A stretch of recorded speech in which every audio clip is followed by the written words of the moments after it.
कांग्रेस की वरिष्ठ नेता सोनिया गांधी ने सेक्युलरिज्म को लेकर एक बार फिर से मोदी सरकार की नीतियों पर निशाना साधा है। उन्होंने कहा है कि धर्मनिरपेक्षता भारतीय लोकतंत्र का मूलभूत स्तंभ रहा है, लेकिन आज सत्ताधारी दल इसका अपमान कर रहे हैं। और क्या कुछ कहा है सोनिया गांधी ने, देखते हैं इस रिपोर्ट में।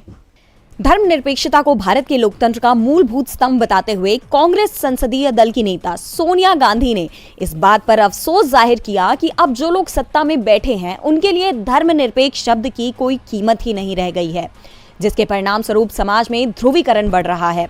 सोनिया गांधी ने कहा कि महात्मा गांधी और जवाहरलाल नेहरू सभी धर्मों की एकता को समझते थे, धर्मनिरपेक्ष राष्ट्र की स्थापना के लिए प्रयास करते थे। सोनिया गांधी ने ये बातें मनोरमा ईयरबुक 2024 के लिए एक आर्टिकल में लिखी, जरिए लोकतंत्र को लेकर केंद्र पर निशाना साधा है। उन्होंने कहा है कि मोदी सरकार का कहना है वे लोकतंत्र के लिए प्रतिबद्ध है, लेकिन वे इसके साथ ही लोकतंत्र के सुरक्षा उपाय को कमजोर कर रहे हैं। हमारे देश की एकता की तरफ ले जाने वाली पटरियां नष्ट हो रही हैं, जिसकी वजह से समाज में ध्रुवीकरण फैल रहा है। कांग्रेस नेता ने कहा कि सरकार धार्मिक विचारधाराओं की रक्षा करती है, उनके पास अल्पसंख्यकों की रक्षा करने के लिए विशेष प्रावधान भी हैं। भारतीय धर्मनिरपेक्ष लोकतंत्र हमेशा हमारे समाज में सद्भाव और समृद्धि को बढ़ावा देती है। लोकतंत्र में सरकार बहुमत से बनती है। अगर बहुसंख्यक लोग किसी बात से सहमत हों तो क्या बाकी लोगों पर हमेशा उनकी राय थोपी जाती रहेगी? अगर किसी छोटे समूह के हितों का ध्यान नहीं रखा जाएगा तो क्या होगा? क्या होगा अगर अस्थायी बहुमत वाली सरकार ऐसे फैसले लेने लगे जिनका भविष्य पर दूरगामी असर होगा?